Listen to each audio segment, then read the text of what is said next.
La vie demeure l'un des plus grands mystères que l'homme ne parviendra jamais à maîtriser.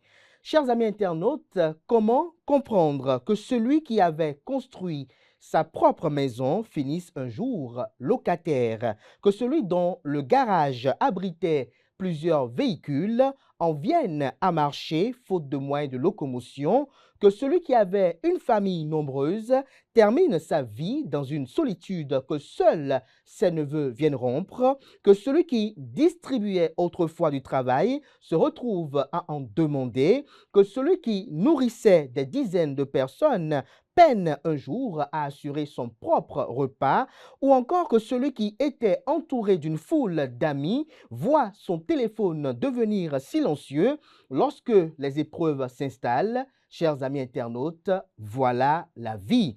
Elle élève sans prévenir, elle éprouve sans annoncer son arrivée, elle rappelle avec une rigueur implacable que les situations humaines ne sont jamais définitivement acquises. L'homme fait des projets, prend des précautions, élabore des stratégies et croit parfois avoir tout prévu. Pourtant, il suffit d'un seul événement, d'une seule maladie, d'un seul accident, d'une seule décision du destin pour bouleverser toute une existence. C'est pourquoi, chers amis internautes, l'orgueil est une imprudence, le mépris une faute et l'humilité une nécessité. N'humiliez jamais celui qui traverse aujourd'hui ce que vous n'avez pas encore connu. Ne vous glorifiez jamais d'une situation dont vous n'êtes pas le maître. Car ce que vous appelez aujourd'hui votre force est peut-être simplement une grâce que le maître du monde visible et de l'univers invisible vous accorde encore. Alors, chers amis internautes, à chaque réveil, avant de demander la richesse, les honneurs ou les privilèges, implorons-le de veiller sur nos pas, de préserver notre dignité, de nous accorder la sagesse dans l'abondance comme dans l'épreuve et de demeurer toujours des nôtres, quelles que soient les saisons de notre existence. Chers amis internautes, la leçon du jour, c'est que la vie est imprévisible et surprend plus vite que les certitudes des hommes. Alors, marchons avec humilité, traitons chacun avec respect et n'oublions jamais que ce n'est ni notre puissance, ni notre intelligence qui nous soutiennent à chaque instant, mais la grâce silencieuse du Maître du monde visible et de l'univers invisible. Bonjour à toutes et à tous, bon réveil matinal, bienvenue sur Free Matin, ce rendez-vous matinal d'information, d'analyse et de divertissement sur ESAE TV. Chers amis internautes, comme invité ce matin, je reçois pour vous Gilles Badé, ancien secrétaire général de la Cour constitutionnelle du Bénin.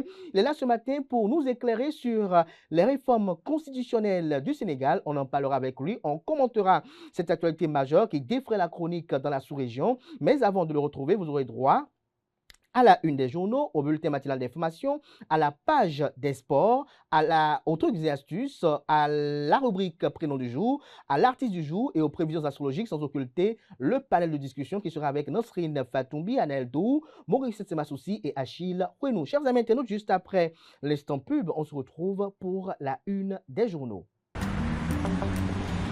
Apprendre chauffeur, c'est sentier. Oui, c'est sentier. Ouais, non, tu vas me dire, nous allons chaque coach de d'ailleurs. On n'est pas avec lui, on n'a pas commandé pour connaître, ouais. Déjà, pas toi, mais de quoi, Il va zombie. Bla. Alors, quand il y a,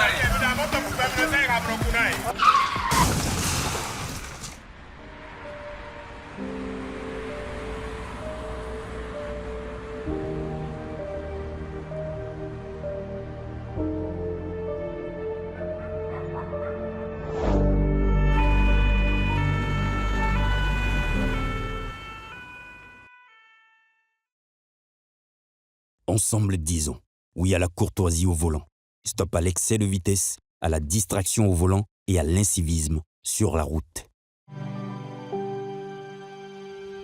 Tu viens d'avoir le bac ou tu veux te reconvertir dans un domaine d'avenir, faire le choix du numérique et rejoindre l'école supérieure d'administration, d'économie, de journalisme et des métiers de l'audiovisuel ESAE. De nouvelles filières sont disponibles dès cette rentrée: informatique et multimédia, informatique industrielle et maintenance, réseau informatique et télécommunications, système informatique et logiciel, sans oublier les filières initiales: administration générale, administration des finances, administration des affaires, sciences juridiques, sciences économiques, sciences de gestion, journalisme et métiers de l'audiovisuel. ESAE est disponible sur 4 sites: Cotonou-Badjourmendé, Cotonou-Akpakpa, Abomey-Calavi et Parakou. Pourquoi choisir l'ESAE? Des formations conçues pour le marché de l'emploi, des enseignants expérimentés et passionnés, des infrastructures modernes avec équipement de pointe, des opportunités de stage et d'emploi garanties. Les inscriptions sont en cours et les places sont limitées. Ne rate pas ta chance.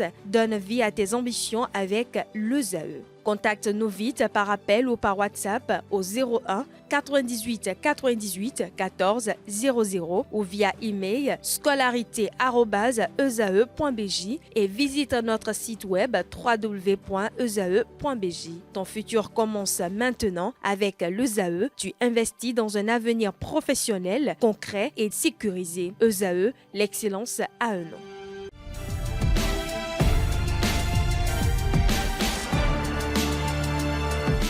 Bonjour à nouveau, chers amis internautes. Nous démarrons cette revue des titres comme il est de tradition sur ESAE TV avec le quotidien Maison, le quotidien béninois d'information générale et d'analyse L'Informateur qui titre ce matin en manchette: rumeurs sur la gestion au sommet de l'État, les agences, l'amalgame à éviter. Le Canard illustre son titre avec la photo du président de la République, Romuald Wadaï.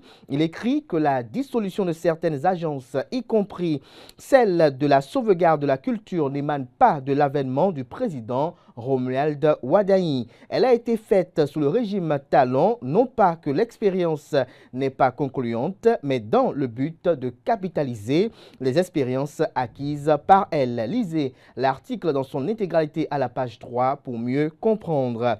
Saison pluvieuse, inondations dans la sous-région, situation moins compliquée à Cotonou que par le passé, fait observer l'Informateur.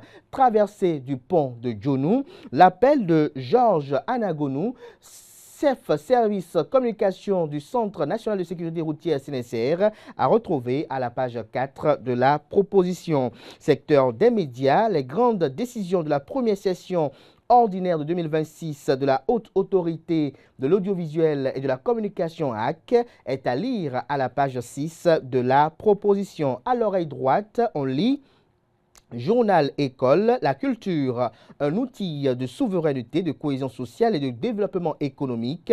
La tribune de Marcel Zounon est à retrouver dans les quelques pages réservées ce jour aux productions journalistiques des étudiants en formation sur les différents campus de l'ESAE, l'École supérieure d'administration, d'économie, de journalisme et des métiers de l'audiovisuel ESAE présente à Cotonou, à Abomey-Calavi et Parakou.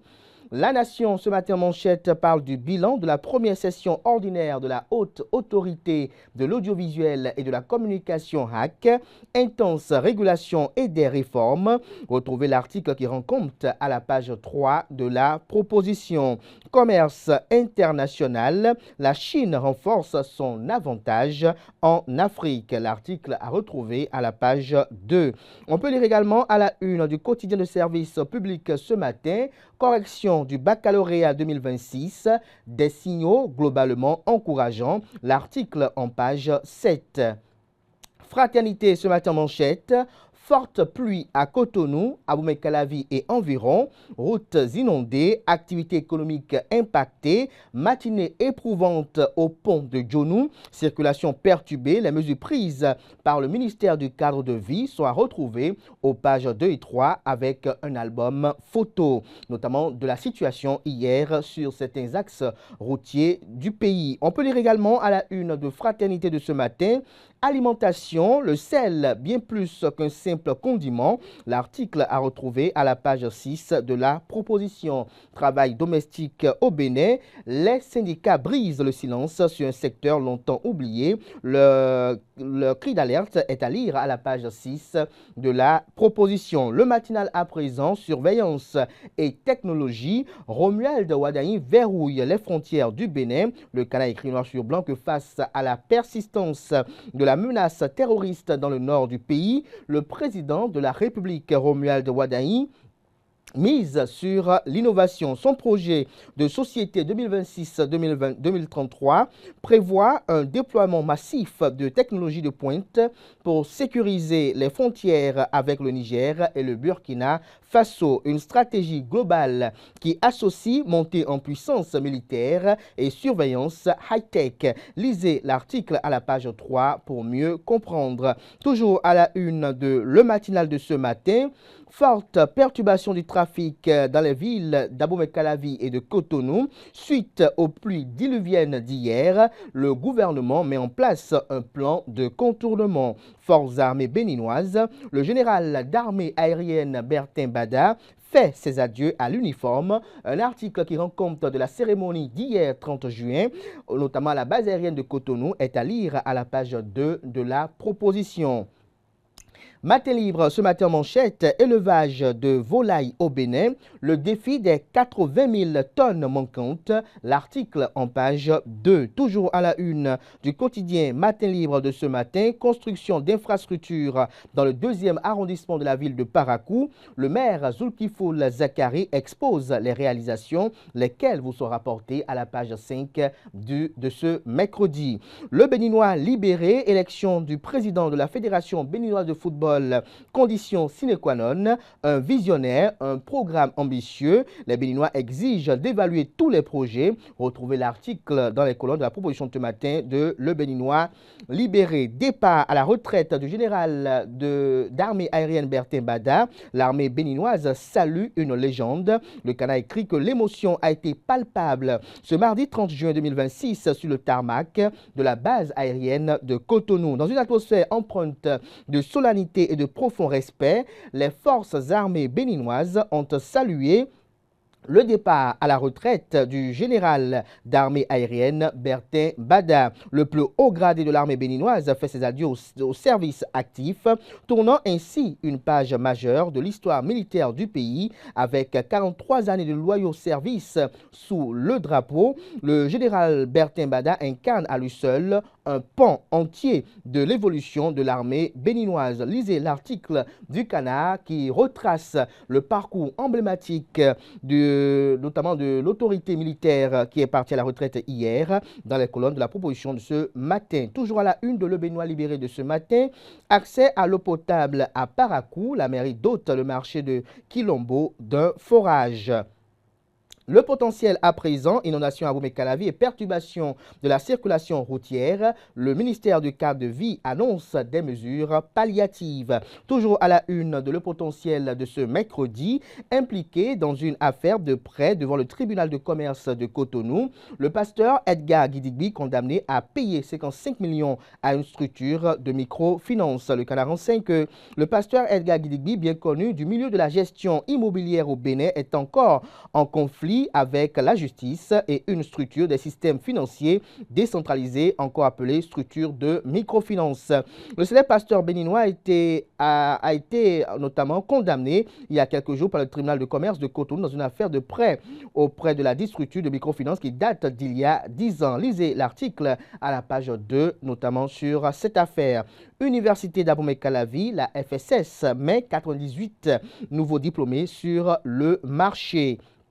On lit également à la une de Le Potentiel de ce matin, cours spécial des affaires foncières, un homme de 78 ans jugé pour vente de parcelles à autrui. On lit à présent le quotidien Le Delta. Électricité renouvelable, résilience, de financement d'environ 185 milliards de francs CFA pour le Bénin. On lit à présent le matin, correction des corpis du baccalauréat session de juin 2026. Bon déroulement, la première délibération annoncée pour le 8 juillet. Toujours à la une de le matin de ce matin, inondation en Afrique de l'Ouest. Cotonou renforce sa résilience grâce à ses infrastructures d'assainissement. Reconnaissance du mérite au lycée militaire général Mathieu Kérékou. Le ministre délégué auprès du président de la République chargé de la défense nationale, Gildas Agoncan, célèbre les performances académiques des enfants de troupes. Le grand matin à présent, économie, Banque Ouest africaine de développement BOAD. 16,6 milliards de francs CFA injectés dans l'industrie du ciment au Bénin. Toujours à la une du même journal ce matin, terrorisme au Sahel. Le Bénin sollicite un appui renforcé des États-Unis. Bénin intelligent à présent, meunerie au Bénin, un secteur miné par la fraude et la précarité.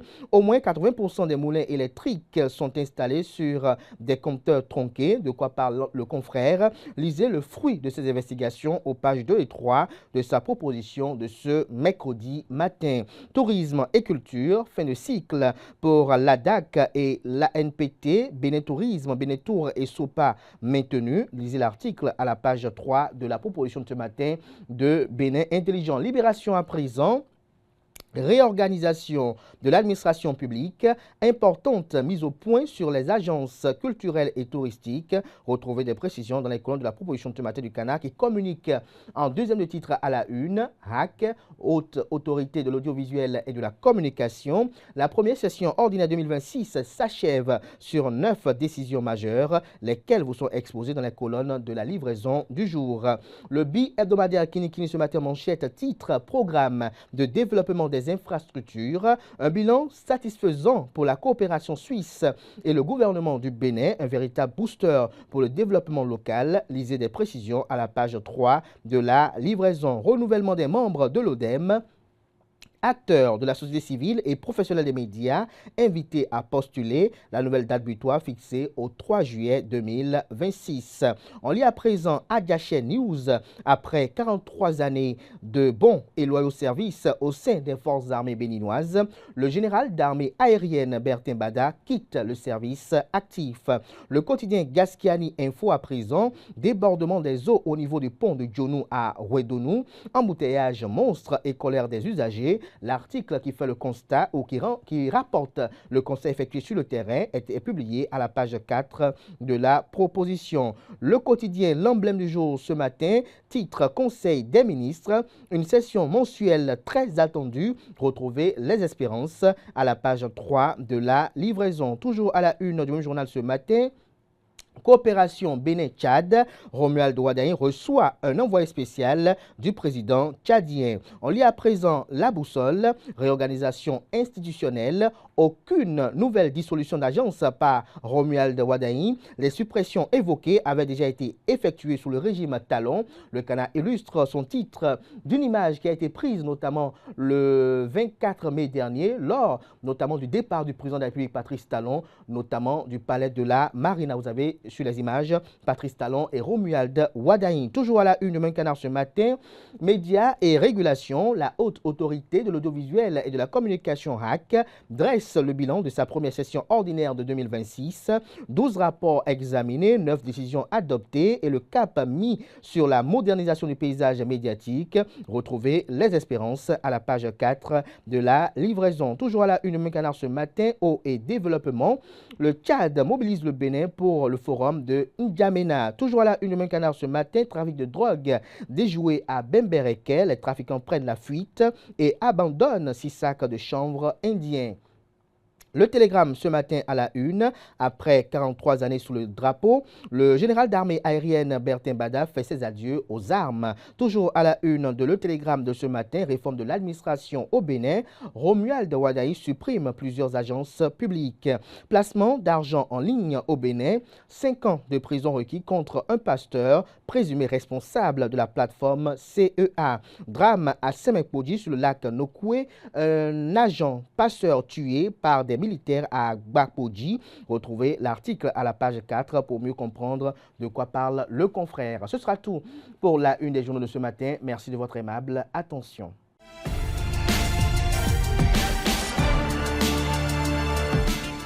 Le bulletin matinal d'information, Francis Fahmi, bonjour. Bonjour Kader. Merci d'être là, Neldo, bonjour. Bonjour. Merci d'être là pour l'actualité sportive. Francis Fahmi, à vous l'antenne pour la présentation du bulletin matinal d'information.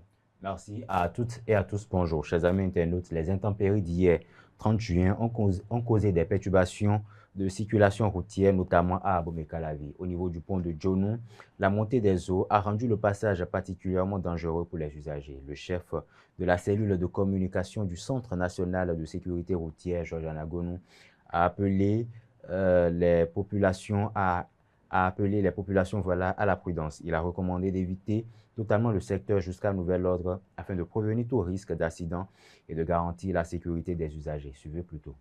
C'était pas comme ça au début, donc ça commençait par circuler un peu. L'essentiel c'est de trouver les chemins. Par exemple, c'est le camion qui est en train de nous bloquer là. Mais bon, ils ont été appelés la casse, on va bouger ça. Quand on va bouger ce camion là, ça va encore plus. Ce qui est plus difficile à gérer, c'est les motos parce qu'ils veulent rien respecter. C'est depuis hier que l'eau a commencé par monter sur la voie. Mais depuis 5 heures, la police était ici. Et nous, CNSA, on les a rejoints après. Notre directeur, notre ministre a demandé que le CNSA puisse venir appuyer la police. Donc, c'est comme ça que l'on est ici. Mais c'est depuis 5 heures que tout le monde est mobilisé là, c'est comme ça. Actuellement, le CNSA est en train de vouloir passer un communiqué. On est en train de demander déjà d'éviter ces secteurs-là. Ceux qui quittent Carabi de passer par Kokotomé, de passer par Homé, de tomber sur la voie là-bas. Et ceux qui quittent Kokotomé aussi peuvent commencer par là-bas et aller sortir par Kota là-bas. Ce serait plus simple. Et puis dans un autre registre, la loi portant institution du médiateur de la République a été modifiée et non abrégée. C'est une précision que les initiateurs de la proposition de loi apportent pour éclairer l'opinion publique.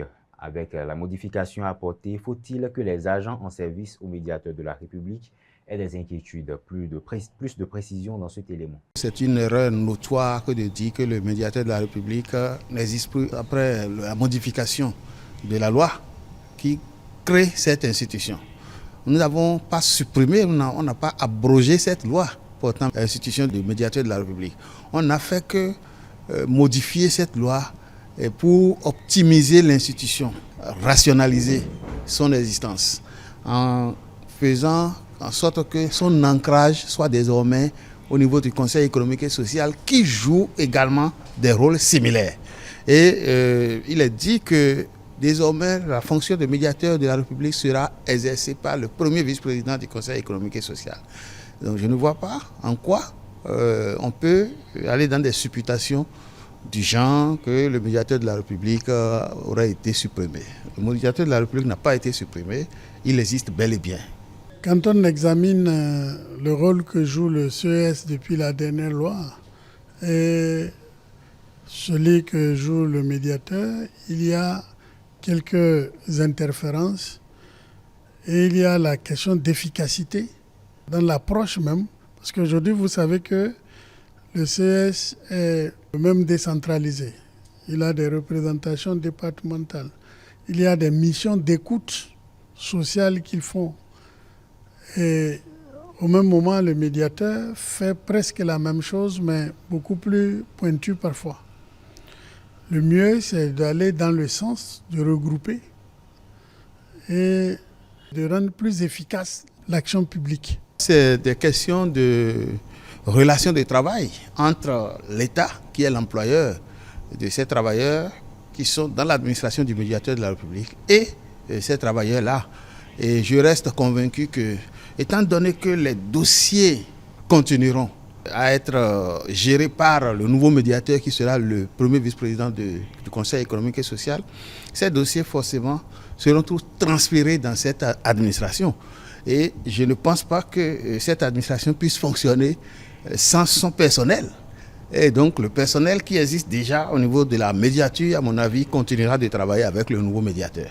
Supprimé depuis mai 2021 par l'ancien président de la République du Bénin, Patrice Talon, le ministère de la Communication a été rétabli par Romuald Adowadani dans son premier gouvernement. Selon la composition officielle du gouvernement, le portefeuille de la communication en charge des médias est confiée à Aurélie Adam Soulé, épouse Soumarou. Cette nouvelle configuration gouvernementale a été accueillie favorablement par Basile Chibozo, conseiller à la haute autorité de l'audiovisuel et de la communication, qui y voit un tournant institutionnel important pour un secteur confronté depuis plusieurs années à de profondes fragilités économiques et structurelles.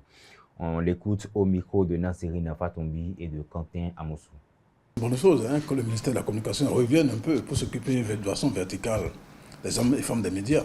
Parce que vous savez, pendant 10 ans ou un peu moins, nous avons, les hommes des médias n'ont plus la possibilité d'avoir un ministère dédié, comme le ministère de la Santé pour les médecins, le ministère de la Justice pour les avocats et les magistrats, le ministère, etc., pour les corps.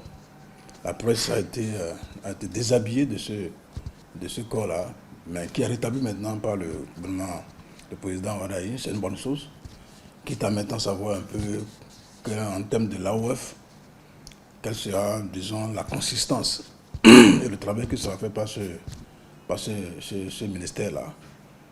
Mais à la vérité, il faut dire quand même qu'il y a du chantier. Parce que désormais, pour ce que moi j'ai plus, disons, conseillé, c'est que le ministère de la Communication doit s'occuper fondamentalement de la presse. Des réformes au niveau de la presse. Des grands projets structurants au niveau de la presse. Parce que le ministère de la Communication et des médias, ça veut dire médias privés et publics en même temps. Mais pendant longtemps, les médias privés n'ont pas, pendant pas de 10 ans, ils ont passé un peu dans l'oubli du point de vue de l'occupation du gouvernement par rapport à ce secteur-là. Je crois que c'est une bonne chose. Et la HAC, dans sa mission de régulation, ne peut qu'accompagner un peu cette dynamique-là. Il fait des propositions adéquates à ce ministère-là, afin que les grands projets structurants de la corporation soient portés ensemble par nos deux institutions. Je crois que c'est un peu une bonne chose, et c'est un espoir. Et je crois que cet espoir ne sera pas dessus, parce que très vite, il faut quand même que les institutions professionnelles puissent rencontrer la ministre, pour que la ministre puisse décliner un peu peut-être son cahier de charge, et qu'ensemble, on puisse véritablement travailler, sortir la presse de l'ornière. Parce que ça a trop duré. Ça a trop duré le mal-être au niveau de la presse. Ça a trop duré les fatras dans la presse. Ça a trop duré la misère au niveau de la presse. Ça a trop duré le déclassement des patrons de presse par rapport à ce que la presse doit être. Je crois que c'est une autre nouvelle. Moi, je remercie le président Wadaï pour ça. Je souhaite que un suivi rigoureux soit observé et que les conseils adéquats, les conseils rationnels, les cartésiens soient donnés à ce ministère-là pour qu'on ne rate pas le coach, encore une fois. Pour qu'on ne rate pas le coach, encore une fois. Vous savez, on a fait les états généraux, les premiers états généraux, les deuxièmes états généraux sont là. Les recommandations sont là. En 2021 ou je crois 2022, le président Talon a lancé la réforme de la presse. Tout ça doit être des éléments du travail pour ce ministère-là. Et comme vous le savez, les associations professionnelles sont là. La HAC est là pour donner les conseils nécessaires, les apports nécessaires, les appuis nécessaires à ce que véritablement on puisse sortir de l'ornière pour que désormais la presse vive et que les acteurs des médias, les hommes et les femmes des médias vivent de leur métier qu'ils ont choisi délibérément pour servir leur nation. Parce qu'après tout, la presse joue un rôle fondamental dans la consolidation des acquis démocratiques dans un pays. Et ça, c'est fondamental. C'est ce que moi je souhaite. Et avec l'ensemble de la corporation, nous disons bon arrivée à la ministre, ancienne nouvelle ministre, mais qu'elle nous écoute, qu'elle écoute la HAC, qu'elle écoute les associations professionnelles, qu'elle écoute les associations de base aussi, pour qu'ensemble on puisse concevoir désormais une nouvelle vie, une nouvelle orientation, une nouvelle par rapport à notre presse. Et puis le Conseil des ministres du mercredi 3 juin a été sanctionné par plusieurs décisions, dont la généralisation totale de la gratuité de l'enseignement secondaire général et technique pour toutes les filles dans les établissements publics. Une mesure qui sera effective dès la rentrée prochaine. Lors d'un point de presse animé par Wilfried Léandre Ngwedji, ministre porte-parole du gouvernement, il a évoqué la possibilité d'étendre cette mesure aux jeunes garçons. Il est au micro de Diane Kouabou. Si nous arrivons à meilleure fortune, le pays s'enrichit de plus en plus parce que nous travaillons davantage, nous mobilisons davantage de ressources, cette redistribution-là va s'étendre au-delà des routes, au-delà de l'eau, de l'électricité, au-delà de ce que nous faisons pour que la sécurité alimentaire soit garantie, ce qui touche aussi directement les gens, ça va s'élargir. Mais ensuite, la vraie question, quand vous évoquez les garçons, la vraie question, en dehors des cas critiques que l'on peut rencontrer, est-ce que la vraie question n'est pas celle de la parentalité responsable? Est-ce que je fais 5 enfants si je n'ai pas les moyens de les prendre en charge? Et je laisse le soin au bon Dieu de s'en occuper. C'est ça la vraie question. Parce que nous disons c'est Dieu, ce que Dieu me donne, je prends. Mais ce n'est pas Dieu qui va au lit. On entend ça souvent, non? C'est Dieu, ce que Dieu me donne, je prends. Oh, c'est Dieu qui donne les enfants, d'accord. Dieu donne les enfants. Mais Dieu a aussi donné l'intelligence pour qu'on ait des techniques pour éviter d'en faire quand on n'est pas prêt à en faire. Oui, non? Donc, est-ce qu'au fond, ce n'est pas de ça qu'il s'agit? Et que ce que vous dites là, qui est si vrai que dans 20 ans, les Béninois qui seront là ne le redisent pas. Parce que si quelqu'un a pu faire 5, 6, 7 enfants maintenant et n'arrive pas à s'en occuper, il ne faut pas que dans 20 ans, quand vous serez ici, peut-être, qu'un journaliste vous dise, est-ce qu'il n'y a pas moyen de faire en sorte que tous les garçons aussi en bénéficient, parce que des gens vont continuer à faire 5, 6, 7 enfants, même lorsque, manifestement, ils ont les moyens de s'occuper correctement de 2 ou 3. Et donc, c'est notre devoir, à nous tous, de sensibiliser, de faire en sorte que chacun comprenne que Dieu nous a donné la faculté de faire des enfants, mais il nous laisse aussi la responsabilité de faire le nombre que nous pouvons prendre en charge et assumer leur éducation, leur santé du mieux que nous pouvons. Et si l'État peut ensuite nous apporter une aide directe ou indirecte, qu'il le fasse et que ça vienne contribuer à ce que nous faisons, plutôt que faire en sorte que nous nous déchargions totalement de nos responsabilités sur l'État. Et puis on parle culture dans cette édition, plus précisément de l'art. Dans ce domaine, un grand nom revient, Francis Aoyo, un artiste peintre dont la pratique se concentre sur la création d'œuvres picturales variées. Il explore différents styles allant du réalisme à l'abstraction en utilisant principalement la peinture tel un médium. Quentin Amoussou et Annette Doro se sont rendus dans son atelier à Cotonou pour découvrir l'homme. Suivez le récit. Ces 2 tableaux, 2 diptyques, j'ai réalisé cette pièce avec la latérite prélevée sur le site de la bataille de Canaan à Canaan. Donc, il y a la terre pour la latérite d'Abomey. Un regard de braise, un sabre maculé de sang et un cri de liberté. Cette œuvre monumentale, signée Francis Aoyo, retrace l'histoire des Agoudiers, les femmes guerrières du roi Béanzin. Elle rend un hommage vibrant aux Amazones du Dahomey. L'artiste y bouscule les codes en mariant une peinture aux pigments vifs à une installation au sol faite de bois brut. Agoudier, c'est un cri de détresse. Débarrassez-vous, libérez-moi mon chantier, libérez-moi mon territoire. C'est un cri de détresse, c'est un cri d'engagement et de guerre. Voilà. Elle a ce couteau qu'elle a en main, on appelle ça Goubassa. Mais dans cet atelier, on ne retrouve pas seulement ce tableau. D'autres comme celui-ci attirent également l'attention. Béanzin est grand, c'est un grand homme reconnu de par le monde entier. Voilà, c'est un vaillant béninois, un panafricaniste hors pair. S'il faut parler de panafricanisme, il en fait partie, c'en est un, de grande facture. Voilà. Sur cette pièce, il y a des objets plus ou moins sacrés. Cette perle est la perle de mon arrière-grand-mère à Gokwanou, par exemple. Donc ça vient de, je ne sais pas si c'est venu de la Martinique, parce qu'elle n'avait pas travaillé au Bénin. Elle a vécu en Martinique avec son père, où elle est rentrée avec beaucoup de biens, des perles, des bijoux. Voilà, j'ai hérité curieusement de ça. C'est pourquoi j'ai placé la perle, cette perle rare, sur la toile de Béanzin, qui confère toujours l'énergie familiale, l'énergie royale à l'œuvre. Voilà, c'est des pièces uniques. Cette fureur de créer et ce besoin de raconter l'histoire ne date pas d'hier. Pour Francis Aoyo, tout commence au Bénin, au cœur de ses propres racines. Descendant de la lignée royale du roi Béanzin, il forge son art dès son plus jeune âge. Il fait de chaque coup de pinceau un acte de mémoire culturelle. Il n'y a pas de hasard. En milieu traditionnel, il n'y a pas de hasard. Donc j'ai hérité de l'art du roi Glélé, qui est un grand artiste, compositeur. Donc je fais de la musique et en même temps l'art. Donc depuis mon enfance, j'étais enfant de chœur, j'admirais les vitraux des églises, des cathédrales. J'aimais tout ce qui est beau.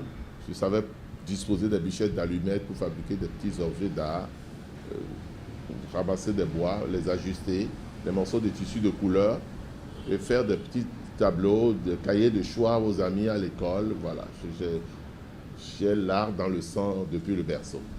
L'art a pris ce déclic dans les années 76, 77, à Porto Novo, tout jeune. Et après, une fois à Bomé, au petit séminaire, je m'amusais à griffonner quelque chose.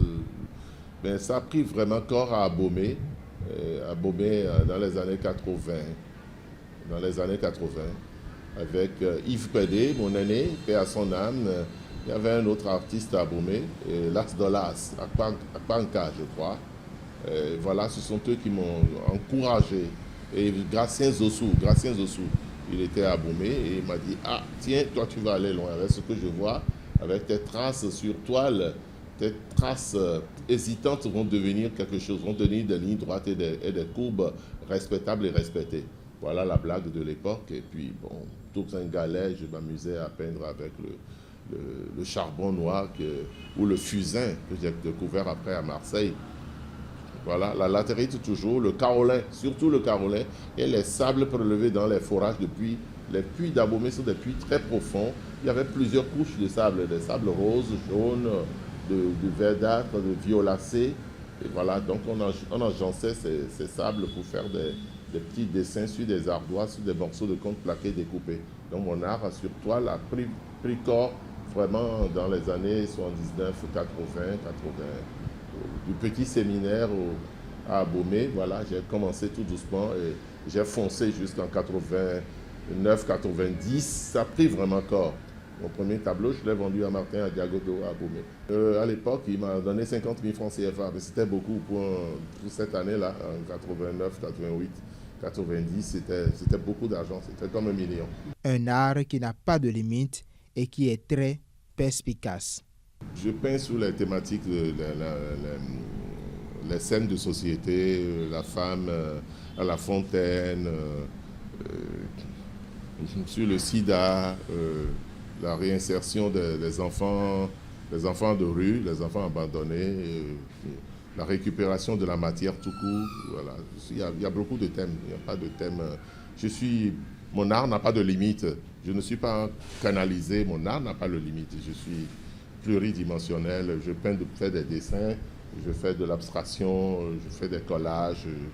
Je reste à plat parfois. Je suis rapide. Je suis très rapide. La muse vient, je dépose. Mais une œuvre n'est jamais bien finie. Et on commence, on fait l'essentiel et on laisse la toile devant soi, on l'habille. Je n'ai pas de temps de repos pour moi, je n'ai pas de loisirs en tant que tel. C'est une obsession. Je m'amuse à dire que l'art pour moi c'est de la drogue légale. Voilà, donc je peins à tout temps. Je quitte le sport le dimanche, je viens peindre. Je commence parfois à 10h, je reste à peindre jusqu'à 14h, 15h. J'oublie d'aller manger avec ma petite famille à la maison. Voilà, donc l'art pour moi c'est une drogue, c'est un péché mignon et voilà, je fonce de 7h à 23h. C'est aussi un homme qui détient plusieurs cordes à son arc. Je ne faisais pas que la peinture, je faisais aussi de la pâtisserie, des gâteaux. J'alimentais toute la ville d'Abomey avec des gâteaux. Le président Soglo, en 90, à la transition, quand il venait à Abomey, je servais le gâteau au petit déjeuner du président Soglo. Voilà, donc. Entre l'intimité de son atelier de Cotonou et les galeries internationales, Francis Aoyo reste fidèle à lui-même, un chercheur infatigable. De ses années de séminaire à la consécration actuelle, son parcours témoigne d'une quête de sens permanente, car derrière chaque coup de pinceau, c'est l'homme, le père et le citoyen qui s'expriment, rappelant que l'art n'est pas seulement un métier, mais une manière d'habiter le monde et d'en préserver la mémoire. Et voilà qui met un terme au bulletin matinal de ce jour. Merci et à la prochaine. Merci à vous pour cette présentation du bulletin matinal d'information. Chers amis internautes, à présent, Nous passons bien évidemment à l'actualité sportive. Alain Eldo, bonjour à nouveau. À nouveau, bonjour à vous, Abdelkader. À vous l'antenne pour la présentation de ce bulletin matinal d'information sur Free Matin. Merci à vous, amis internautes. Bulletin sportif, autant pour moi. Merci à vous. Merci à vous et bonjour aux amis internautes. On démarre l'actualité de ce matin, bien évidemment, par la Coupe du Monde. La Coupe du Monde qui est entrée depuis quelques jours dans sa phase à élimination directe. Et bien sûr, les huitièmes de finale, on connaît les équipes de plus en plus qualifiées pour les huitièmes de finale. Ils sont désormais au total de 7. Pour les 16e de finale, dans la journée d'hier, nous avons eu la confrontation entre la Côte d'Ivoire et l'équipe de la Norvège. Une rencontre qui s'est achevée sur une victoire 2-1 pour la Norvège au-dessus de la Côte d'Ivoire. La Côte d'Ivoire entre ainsi au pays éliminé à cette étape de la compétition. On retrouve la France, finaliste de la dernière édition de la Coupe du Monde, qui a assuré sa prestation par une victoire de 3-0 face à la Suède. Le Mexique, au petit matin de ce mercredi, s'est imposé face à l'Équateur 2-0. Au total, on compte 7 équipes désormais qualifiées pour les huitièmes de finale, comme je le disais. Il s'agit du Canada, du Brésil, du Paraguay, du Maroc, de la Norvège et bien évidemment de la France et du Mexique. Pour la journée d'aujourd'hui, d'autres équipes cadors africaines entrent en compétition, à l'instar de la RDC qui sera face à l'Angleterre aujourd'hui à 17h. À 21h, un peu plus tard dans cette même journée, nous aurons l'équipe de la Belgique qui sera face au Sénégal, vainqueur de la Coupe d'Afrique des Nations pour l'édition passée sur le terrain.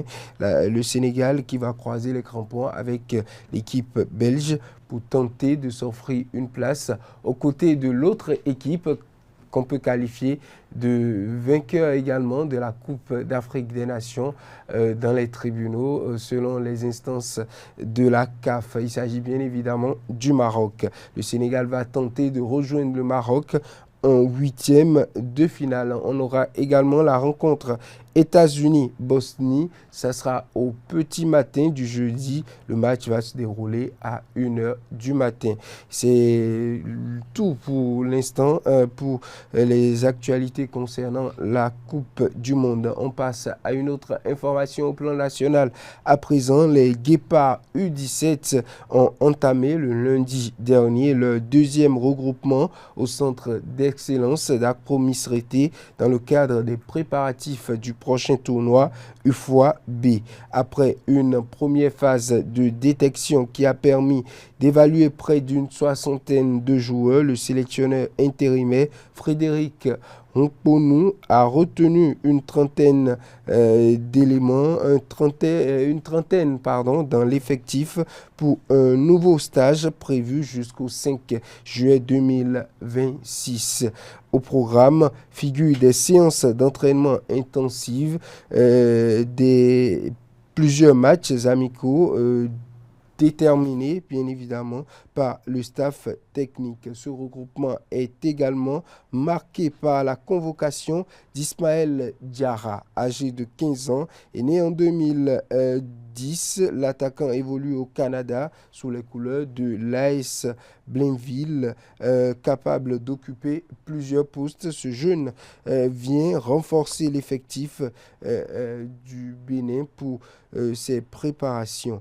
Bien évidemment, préparation qui va aboutir à la sélection finale devant représenter le Bénin au tournoi UFOA-B. Dernière information à présent, dans le cadre de la coopération sportive du Bénin et entre le Bénin et la France, la délégation de Brocéliande volleyball de Bretagne est à Cotonou depuis quelques jours. Conduite par le maire de Tréfendel, la mission a été accueillie à l'aéroport par le maire de la ville de Djougou, Yaya Idrissou, dans une atmosphère de convivialité et de fraternité. Cette délégation est bien évidemment au Bénin pour tenter de renforcer les liens sur le plan du sport. ça va donner lieu à plusieurs collaborations, plusieurs contrats et partenariats entre des clubs d'ici et les clubs également de la France. Mesdames et messieurs, c'est tout pour l'actualité sportive. Merci à vous pour cette présentation de l'actualité sportive. Place à présent, autant pour moi, notamment la définition du jour et aux trucs et astuces.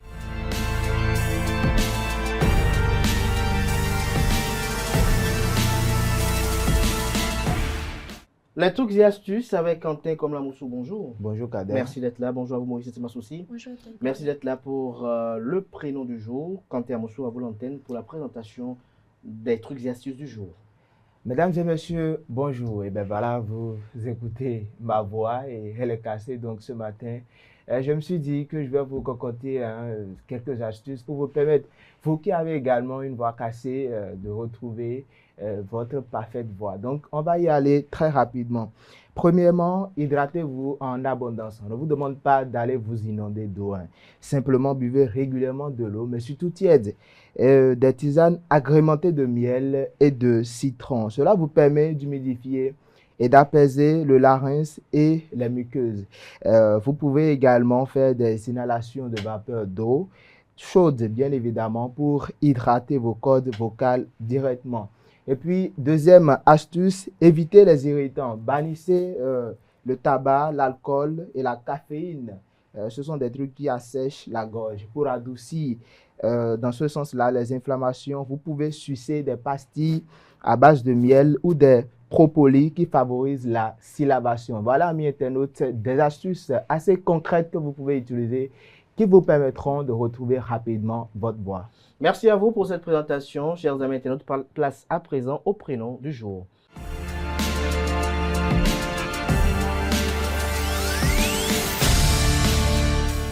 Moïse Massoussi, bonjour à nouveau. Bonjour Abdelkader. À vous l'antenne. Merci Abdelkader. Amis internautes, bonjour et bienvenue dans la rubrique Le prénom du jour. Le prénom du jour est Thierry, d'origine germanique. Il signifie le chef du peuple. Les personnes qui portent ce prénom. Merci Abdelkader. Amis internautes, bonjour et bienvenue dans la rubrique Le prénom du jour. Le prénom du jour est Thierry, d'origine germanique. Il signifie le chef du peuple. Les personnes qui portent ce prénom sont souvent perçues comme des hommes charismatiques, déterminés et responsables. Thierry inspire généralement confiance et sait prendre des décisions même dans les situations complexes. Il apprécie les défis et fait preuve d'une grande persévérance pour atteindre ses objectifs. En amour, Thierry est un partenaire fidèle, protecteur et sincère. Il ne s'engage pas à la légère, mais lorsqu'il aime, il le fait avec sérieux. Il recherche une relation stable, fondée sur la confiance, le respect et la complicité. Professionnellement, Thierry est ambitieux, organisé et rigoureux. Il aime les responsabilités et possède souvent des qualités de leader. Il s'épanouit dans les métiers qui demandent de l'initiative, de la stratégie ou du management. En famille, Thierry est un pilier. Il accorde une grande importance aux valeurs familiales et veille au bien-être de ses proches. Protecteur et généreux, il est souvent celui sur qui l'on peut compter en toutes circonstances. Chiffre porte-bonheur 8, symbole de réussite, de pouvoir et d'équilibre. La couleur porte-bonheur bleu marine, elle évoque la confiance, la stabilité et la sagesse. La pierre porte-bonheur, le saphir, réputé pour favoriser la sérénité, la loyauté et la clairvoyance. Alors, très belle journée à vous Thierry et joyeux anniversaire à tous ceux qui souffrent une bougie de plus aujourd'hui. Et c'est tout pour le prénom du jour. Merci à vous pour cette présentation, chers amis internautes. Frimateur se poursuit avec l'artiste du jour et les prévisions astrologiques.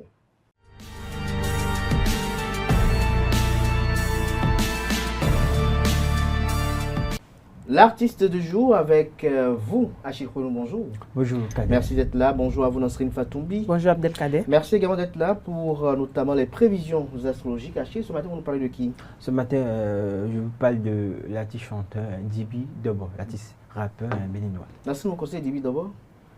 Bon, j'entends parler de lui, je connais quelques morceaux. Quelques morceaux, lesquels vous connaissez? Bon, je ne connais pas ces morceaux en tant que tel, mais j'entends ces morceaux. Vous entendez, vous écoutez ces morceaux. Oui. Peut-être que vous allez aider, peut-être que vous allez repérer la gamme avec Achille Kounou tout à l'heure. Si c'est une chanson que je peux repérer la gamme avec lui, pourquoi pas. Achille, allez-y. Merci Abdelkader. Amis internautes, bonjour. Alors, le temps s'enfuit, s'envole, s'en va. Et ce, jusqu'à l'infini. Soy Manvo. Ce matin, nous sommes avec Mr. Hakpo Léger Djiby Dobo. Alors, c'est qui Djiby Dobo? Alors, il faut dire, dames et messieurs, figure majeure de la musique béninoise, de la scène musicale béninoise et même de l'Afrique francophone. Il est célèbre pour avoir créé son propre style de musique dénommé Djiby Tic. Alors, c'est un genre musical qui est un mélange du rap, de l'afrobeat, du hip-hop, de l'afro-pop et même de la musique traditionnelle béninoise. Mesdames et messieurs, il faut dire qu'il a fait ses débuts dans la musique avec le groupe de rap Def Lyris. En 2008, il remporte le grand prix du grand concours organisé par le collectif Auréa. Très rapidement, il se fait remarquer par son énergie scénique et voilà, hein, et son phrasé percutant, et va signer avec le label Nouvelle Donne Musique. Et dans la foulée, il va sortir son premier album intitulé Soy Manvo. D'ailleurs, son concept, quand vous écoutez ce morceau, au début, il dit Soy Manvo. Vous aimez ça, vous adorez ça, dames et messieurs. Et alors, il faut dire que ceci va lui permettre d'être nommé plus tard dans la catégorie meilleur espoir africain au Kora Awards en 2010. Alors, en matière de collaboration, l'homme en a assez et de différentes manières. Alors, il a fait la première partie du concert de Chris Brown en 2012. Il s'est produit sur la mythique scène de l'Olympia à Paris. Il a collaboré avec la grande, la diva, Angélique Kidjo, qu'on ne présente plus, la Madrid. Et voilà cette brève présentation de l'artiste chanteur, du rappeur Djiby Dobo. Et pour l'heure, moi, je vais vous reprendre son morceau que vous aimez, que vous adorez, que vous écoutez, partout où vous êtes. Vous aimez l'écouter, le temps de Djiby Dobo. Et puis, on va y aller, on va repérer la gamme avec Nasserine. Pourquoi pas, hein, Kadel l'a évoqué tout à l'heure. On va repérer la gamme avec vous, hein, Nasserine Fatoumbi. On va y aller, non? On y va. Do, re, mi, fa, sol, la, si, do, si, la, sol, fa, mi, ré, do, mi, sol. C'est do, mi, sol seulement que vous connaissez. On va y aller. Non, pong, baya, me, kaka, boa, modo. Gamen, ron, kaka, bo, mi, le, sou, non, flou. Ndele, ti, bon, ma, kaka, bleu, bleu, ni. Utuno, unku, sensible, ne, lek, bele, nu, ode, vous la dire, bonjour, non, bleu. But, non, nan, zia, kouk, man, nan, ze, bleu, nan. We go si fili de bois, we fili kekpe ya bolo mama gamen aranjo edo. Nune wa bia jahu no vi ya blodo men we no do gamen ozo gamen malote ko mende we matuku santere. Le temps s'enfuit, s'envole, s'en va. Il est un passant qui jamais ne revient sur ses pas. Laissant derrière lui regret ou joie. Ne passez pas ce présent, le futur restera. Le temps s'enfuit, s'envole, s'en va. Il est un passant qui jamais ne revient sur ses pas. Laissant derrière lui regret ou joie. Ne passez pas ce présent, le futur restera. Et voilà, c'est tout pour le compte de l'artiste du jour. On va se retrouver demain avec le même plaisir. Si vous avez aimé, faites-le savoir sur notre page Facebook ou sur notre page YouTube. Au revoir. Ils vous le feront savoir s'ils ont aimé ou pas. Merci à vous pour cette présentation. Nasserine Fatoumbi, vous avez aimé? Pas mal. C'était pas mal. Le temps s'enfuit, hein? Il faut faire les choses en leur temps, c'est important. Chers amis internautes, à présent on retrouve Nasserine Fatoumbi pour les prévisions astrologiques.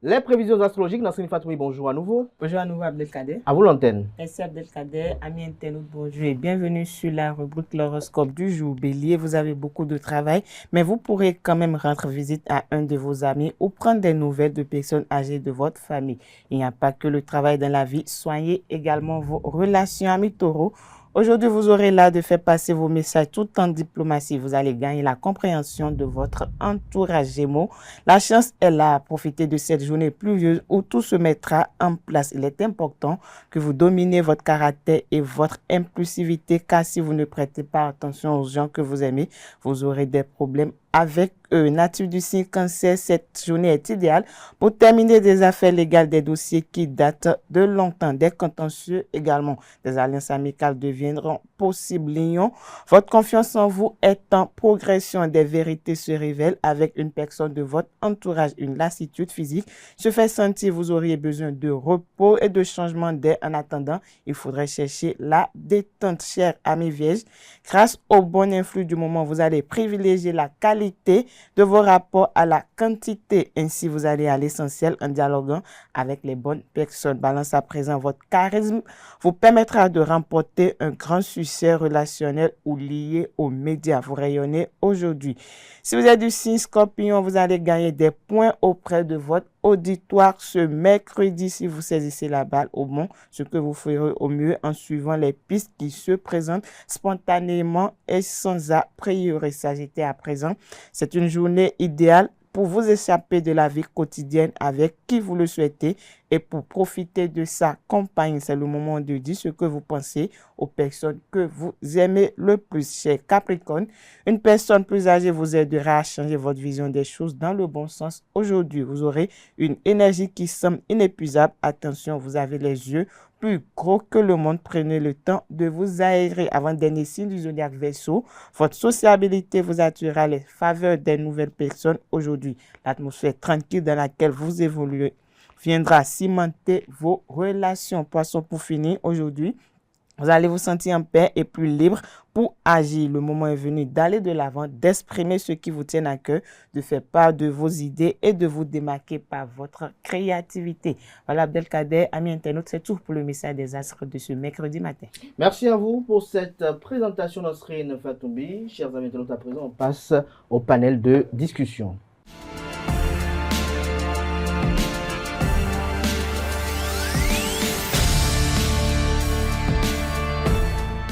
Le panel de discussion, Nasrine Fatoumbi, bonjour à nouveau. Bonjour à nouveau, Abdelkader. Merci d'être là. Naldo, bonjour à nouveau. Bonjour. Maurice Setsemas aussi, bonjour à nouveau. À nouveau, bonjour. Achille Kounou. Bonjour, Kader. Merci d'être là. Achille, on parle de quoi ce matin? Ce matin, voilà, on se demande si les femmes font-elles toujours confiance aux hommes. C'est la question que nous posons ce matin. Et on va écouter d'abord les femmes. Nasrine Fatoumbi. Bon, il est question de savoir si les femmes font-elles encore confiance aux hommes. Pour moi, je dirais que ça dépend de la relation que les deux entretiennent. Si c'est une relation amoureuse ou une relation amicale, généralement, les femmes font encore confiance aux hommes, mais il y a de ces femmes qui, quand elles te font confiance, ils ne cherchent rien que la sécurité émotionnelle de ton côté, ou ils veulent être tout le temps en sécurité. Supposons que, bon, je suis amie avec Anaël, bon, Anaël est mon amie, je lui dis quand est-ce que je sors. Je ne recherche rien de la part d'Anaël que de me protéger lorsque j'aurai un problème. Maurice, c'est ma souci? Merci Abdelkader pour la question. Je dirais que oui, que malgré la déception que peuvent vivre certaines femmes, la majorité des femmes continuent de croire en l'amour, au mariage et à la possibilité de construire une relation stable avec un homme. Je dirais que l'essentiel, c'est de tomber sur un homme sincère et honnête. Aldo, votre opinion sur le sujet? Mon opinion sur le sujet, éventuellement, est-ce que la femme doit faire confiance ou fait-elle toujours confiance? Il faut dire tout simplement que nous décrivons des critères de confiance, des critères, des conditions dans lesquelles la femme doit être pour avoir confiance. Or, elle fait naturellement confiance sans même s'en rendre compte. Qu'est-ce que je dis par là? Quand on parle de la femme doit faire confiance, en précisant la femme doit-elle faire confiance, on parle d'une relation, pas amicale, on parle d'un couple.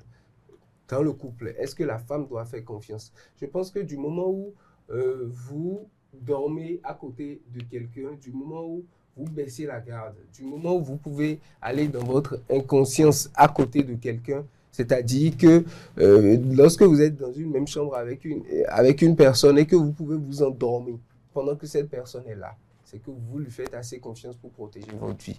Donc la femme fait confiance, on fait confiance, mais le degré ou bien la dimension qu'on espère donner à cela, peut-être que c'est cette dimension qui nous amène à nous dire non, elle ne fait pas confiance si on fait ci, oui, elle ne fait pas confiance. Sinon, en réalité, nous faisons tous confiance parce que dès qu'on dort à côté de quelqu'un, c'est qu'on a confiance en la personne. Oui, mais pas forcément. Mais quand vous mangez avec quelqu'un, c'est que vous lui faites confiance. Quand vous mangez avec quelqu'un dans le même plat, bien vous sortez tout le temps manger ensemble, c'est que vous lui faites confiance. Mais moi, je remarque que de nos jours, on ne va pas se leurrer, la confiance est devenue plus sélective. Parce qu'on se dit, bon, si je lui dis tous mes secrets, il a dit ça à son autre ami que moi, je ne considère forcément pas comme mon ami. Donc, on ne parle pas forcément d'un couple ou d'une relation, même que ce soit en amour ou en relation amicale.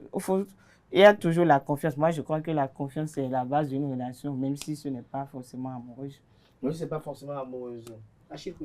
Oui, déjà, moi, je vais commencer par dire que tous les hommes ne sont pas les mêmes, toutes les femmes ne sont pas les mêmes. Et quand on revient au sujet, est-ce que les femmes en font-elles toujours confiance aux hommes? Eh bien oui, il y a ces femmes-là qui connaissent encore l'amour, qui vivent toujours l'amour. Et non, pour ces femmes-là qui ont faim, malheureusement. Parce que quand tu es une femme et que tu es là, tu as besoin de ci, tu as besoin de ça tout le temps. Déjà, l'homme aime une femme qu'il soit un truc de nouveau. C'est-à-dire, une femme... qu'il soit un truc de nouveau comme quoi? Comme quoi, le tromper, par exemple? Non, je ne dis pas tromper. C'est une femme qui ne lui demande rien. Voilà, c'est ça? Pas forcément. Vous voyez, la femme, très souvent, quand on veut commencer à parler de confiance, vous allez toujours dans ce sens, les moyens. Oui, mais... C'est ce qu'il est en train de dire. Pas forcément. Oui, mais c'est généralement comme ça. C'est comme ça aussi du côté de la femme. Les femmes ne cherchent pas seulement les hommes qui parlent seulement. Ils cherchent les femmes et ils cherchent les hommes qui mettent les paroles devant avec les actes à la suite. Genre, tu ne peux pas venir me voir seulement parler. Il faut mettre aussi les actes. On va voir. Il faut mettre les actes. Et toi alors? Et toi alors? Oui. Moi de quoi? Oui, toi alors. Allons dans le sens où on peut parler de confiance entre un homme et une femme. Si ce n'est pas la relation qui détermine ça et que c'est dans la vie active comme ça ou bien dans la société tout simplement. Vous savez, quand vous êtes entre individus, déjà quand la confiance foire, c'est que vous vivez mal dans votre cadre de vie. Parce que vous n'êtes plus à l'aise, vous devenez pessimiste à la limite. Vous imaginez des choses parce que si vous êtes là et que vous devez manger, que vous dites que tout votre entourage là, vous ne pouvez pas le faire confiance, c'est que vous-même, vous ne serez pas tranquille. Donc, ce qui fait que la confiance, c'est ce qu'on préconise. Outre ça, quand la femme, très souvent, quand on veut commencer à parler de confiance avec la femme, c'est que vous êtes limité aux moyens. La confiance d'une femme aujourd'hui, on peut dire à la limite que cela s'achète. Il faut juste... Pas toutes les femmes, pas toutes les femmes. J'ai dit, il faut dire à la limite... Moi, je vous écoute, avec... il faut dire à la limite que cela s'achète parce que quand la femme doit aller, quand on doit pouvoir prouver des choses, prouver par les moyens, c'est comme si c'est de l'achat. La confiance ne se détermine pas aux moyens. La confiance se détermine au degré par lequel cette personne peut se mettre à votre disposition. C'est déjà un critère. Est-ce qu'une personne en qui vous pouvez avoir confiance, ce que vous dites avoir confiance, est-ce que cette personne-là, si à 4 heures du matin ou à 3 heures du matin, si je fais une crise et que cette personne habite à Calavi et que malgré l'eau qui a sur le pont de Djonu, est-ce que cette personne-là pourra traverser et venir me secourir à Gbedjou? Mais est-ce que quelque part, il y a également cette Anaël et disponibilité Achille, ma question à votre endroit, c'est de savoir, est-ce que quelque part, le caractère matérialiste que l'on retrouve auprès des femmes ne résulte pas de la société dans laquelle nous vivons, qui est essentiellement matérialiste? Même les hommes, avec leurs amis, sont tous opportunistes et matérialistes. Est-ce que ce n'est pas la société qui a un problème d'éthique et de morale de notre ère? C'est nous, hommes, qui constituons la société. Donc, c'est cette... Mais la femme ne constitue pas la société. Quand je dis nous, hommes, je parle homme grand âge. C'est nous qui constituons la société. Donc, c'est nous qui... c'est nous qui avons travesti d'une certaine façon la société. Parce que quand nous rentrons dans ce cadre-là, la confiance ne devrait pas se mesurer mesurer au matériel. Parce que si ça ne devrait que se mesurer au matériel, ce n'est que la disponibilité. Je vous donne un exemple. Cette unité de mesure aujourd'hui n'est pas tributaire de ce que la société est devenue. C'est-à-dire une société axée sur le matériel, axée sur ce qu'on peut apporter, axée sur ce que l'on peut valoir dans la société. Et donc, aujourd'hui, personne ne veut traîner avec quelqu'un qui n'a pas de nom, personne ne veut traiter avec quelqu'un qui n'a peut-être pas de renommée, quelqu'un qui n'a pas de moyens. Je pense qu'il y a quelques-uns qui traitent avec. C'est juste que, comme vous l'avez dit, la société va dans ce sens et c'est ce qui multiplie. C'est parce qu'ils n'ont pas le choix. C'est ce qui multiplie les déceptions. On va écouter Achille et Morissette. Oui, Achille, allez-y rapidement. Oui, tout à l'heure, vous avez parlé de donner un nom. Alors, pour que l'homme, je dis comme ça, l'homme que vous avez envie d'épouser soit un milliardaire, qu'il ait tout, c'est quelqu'un qui l'a aidé à devenir ce qu'il est. C'est quelqu'un qui l'a aidé à se forger. Vous n'allez pas débarquer dans sa vie et vouloir tout comme ça. Non, vous allez travailler pour. Et c'est là que la confiance s'installe. Vous allez travailler pour également. C'est là la confiance. Parce que tu ne peux pas être une femme, par exemple, et tout le temps, c'est toi qui dois te tresser. C'est des 100 000, c'est 4 000. Tu veux tout ça. Attends. Mais pourquoi vous ramenez toi la femme? Le sujet a parlé de femme à l'homme. Alors, en quoi une femme qui a pour désir constant de se rendre belle ou de se rendre quand même aguicheuse, si on peut le dire ainsi, perturbe un peu vous. Écoutez mon raisonnement. Oui, je le suis même d'ailleurs. D'accord. Alors, une femme qui fait ça, toi, tu t'attends peut-être à que l'homme soit flexible, l'homme soit vraiment attaché à toi. Mais non, désolé, parce que l'homme, déjà, l'homme, quand l'homme te voit, c'est que il te donne déjà un nom, cette fille-là. Non, si c'est que vous êtes en copinage, il te dit cette fille-là. Au premier date, il te donne déjà un nom. Oui, il dit non, la fille-là, bon, je vois, elle matérialise, je peux rien faire, je peux rien construire. Je peux rien construire avec elle. Voilà, je fais ce que je veux avec elle. Et puis je passe à autre chose. Et c'est là où vous voyez que voilà, l'homme, je ne peux pas faire confiance à cet homme parce que si, parce que ça, parce que vous n'avez pas. Comment vous allez faire confiance à un homme dont les actes ne correspondent pas à ses paroles? Vous venez de sortir un seul mot. Vous avez parlé d'acte. L'acte n'est pas dans les moyens. L'acte n'est pas dans la capacité à sortir de l'alliance. C'est là où je ne parle pas forcément du matériel. C'est là où je me sens en sécurité avec lui. C'est là où je venais depuis. Le problème, c'est, comme Abdelkader l'a dit aujourd'hui, le monde tendant vers la matérialisation de tout, ce qui fait que l'homme qui peut-être est passé sous la pluie et vous a amené peut-être de l'orange parce que vous avez dit, vous avez soif, vous pensez que cet homme-là, il n'est rien. Et vous avez plus confiance en l'autre qui a un véhicule qui vous amène Morissette trouve que les gens sont matérialistes aussi. Morissette, allez-y. Morissette, que l'autre, c'est la voiture qui... Bon. Oui, Morissette, allez-y. Je disais que les femmes sont matérialistes. Mais les hommes aussi sont matérialistes. En fait, le monde, c'est comme ça. Par exemple, tu sors avec un homme, il te demande des cadeaux, des trucs comme ça. En fait, même les hommes qui sortent... Attends, laisse-moi terminer. Les hommes qui sortent avec les femmes, c'est pas intérêt. Aucune relation n'est plus sans intérêt maintenant. On trouve toujours son intérêt. Donc, arrête de dire que... Mais quel type d'intérêt un homme peut trouver chez une femme? Un homme ne peut pas sortir avec une. Ils ont des critères de beauté, par exemple. Ça c'est déjà intérêt, pas intérêt. Attends, laisse-moi... Ça veut tout dire. Tu peux sortir avec une femme vilaine. Au contraire, tu vas te moquer, juger la personne et tout. Pas forcément. Oh, laisse-moi terminer. Là, on parlait de on va s'écouter. Très beau. On va s'écouter. Des femmes qui ont l'air de rien. Alors, on va s'écouter. Oui, Morissette. Et en plus, on parlait d'hommes capables et de confiance. Je peux sortir avec un homme qui est là pour moi tout le temps et tout, mais on a besoin aussi du cash. Par exemple, attendez, je suis dans une situation où j'ai une charmante... Vous avez besoin de cash de qui? De l'homme. De papa ou de maman ou de... Non, de mon compagnon, par exemple. Si je suis en relation avec quelqu'un, je dois avoir... je dois avoir une stabilité. Alors, oui, ça dit que, selon vous, de façon irrémédiable, le compagnon, lorsqu'il s'engage avec vous, s'engage à vous prendre en charge. Non, pas du tout. Parce que vous parlez de cash. Non, en fait, laissez-moi terminer mon raisonnement. Non. Ok, d'accord. En fait, par exemple, je ne peux pas être dans une situation où j'ai besoin d'argent, urgemment. J'appelle mon homme, je lui demande, et il est incapable de m'aider. Alors, vous avez employé un mot, Morissette, c'est pas de souci. Morissette, non, attendez, Morissette, vous avez employé un mot. Non, mais attendez, alors, on peut s'écouter. Morissette, vous avez employé un mot. Vous avez dit, il est incapable. Quand on parle d'incapable, on parle d'incapacité. Et quand on parle d'incapacité, c'est que la personne n'a pas la possibilité de vous offrir ce que vous lui avez demandé. Ça veut dire que vous êtes consciente qu'il n'a pas la possibilité. Alors, si vous êtes consciente qu'il n'a pas la possibilité de vous offrir ce que vous demandez, alors pourquoi vous estimez que cet homme-là n'est pas le bon, lorsque vous savez qu'il est incapable de vous l'offrir à l'instant?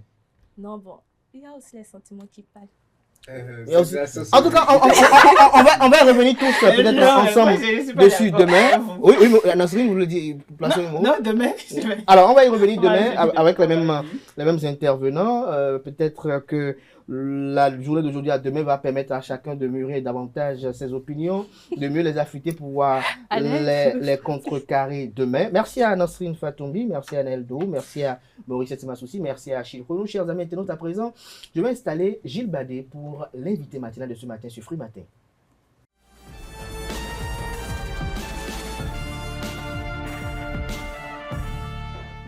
La Constitution est bien plus qu'un simple texte juridique.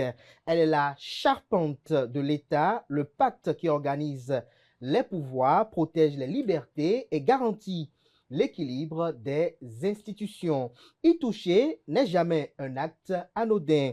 C'est toucher au cœur même de la République. Aujourd'hui, c'est le Sénégal qui se retrouve au centre d'un débat institutionnel d'une rare intensité. Dans un contexte marqué par une recomposition profonde des rapports de force au sommet de l'État, l'Assemblée nationale a adopté une ambitieuse réforme constitutionnelle portée par la majorité parlementaire.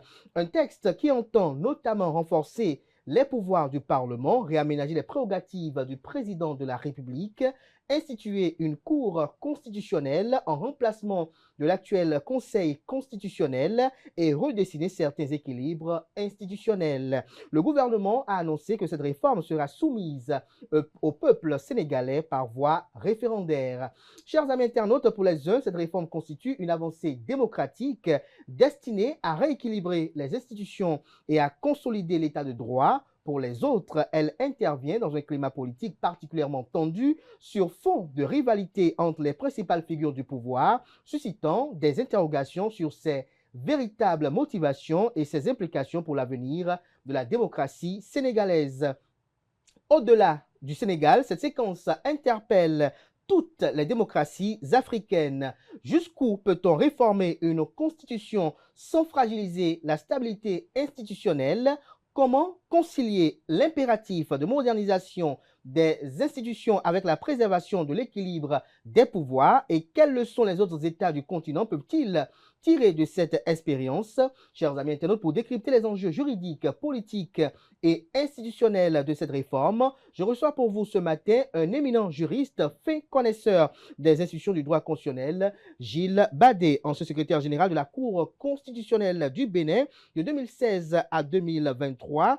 Il est maître assistant en droit public à l'Université d'Abomey-Calavi. Il a exercé comme expert constitutionnel, juridique et ou électoral pour de nombreuses organisations internationales, entre autres au Bénin, au Burkina Faso, à Madagascar, au Sénégal, en République centrafricaine, en Guinée, au Gabon, en République démocratique du Congo. Il est également auteur d'ouvrages et d'articles, notamment en droit et contentieux constitutionnel. Il est d'ailleurs même l'auteur de cet ouvrage que j'ai en main, Contentieux constitutionnel et électoral, tome 1 et tome 2. Gilles Badé, bonjour. Bonjour. Merci d'avoir accepté l'invitation et d'être très matinal ce matin. C'est un malgré plaisir. la pluie sur Cotonou. C'est un plaisir et un devoir.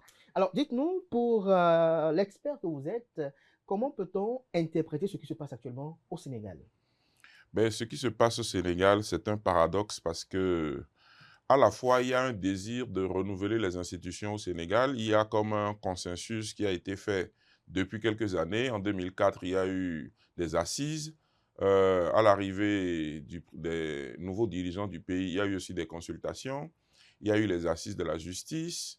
Et on avait le sentiment qu'un consensus avait été trouvé pour réformer les institutions sénégalaises. Mais voilà que la crise entre le président de la République et l'actuel président de l'Assemblée nationale est venue un peu perturber ce consensus et certains points de détail ont confirmé cette fissure entre les deux hautes autorités de l'État, ce qui fait qu'au lieu d'un calme de réforme, de modernisation des institutions au Sénégal, on assiste à une crise qui, me semble-t-il, est complètement inutile. Quels sont les points là qui, quand même, selon vous, amènent à se focaliser sur la crise qui oppose Bassirou Diomaye Faye et Ousmane Sonko, pour les nommer? Il s'agit essentiellement des pouvoirs du président de la République. Le président de la République, jusqu'ici, est celui qui détermine et conduit la politique de la nation. Et le Premier ministre, dans la réforme proposée par les parlementaires, le Premier ministre partagerait ce pouvoir avec lui, celui de déterminer quelle est la politique à suivre. Or, vous savez que c'est le président de la République qui s'est présenté devant le peuple avec un programme qui a été élu et qui tient à ce que son programme soit mis en œuvre. Donc, est-ce qu'il faut que le Premier ministre partage avec lui?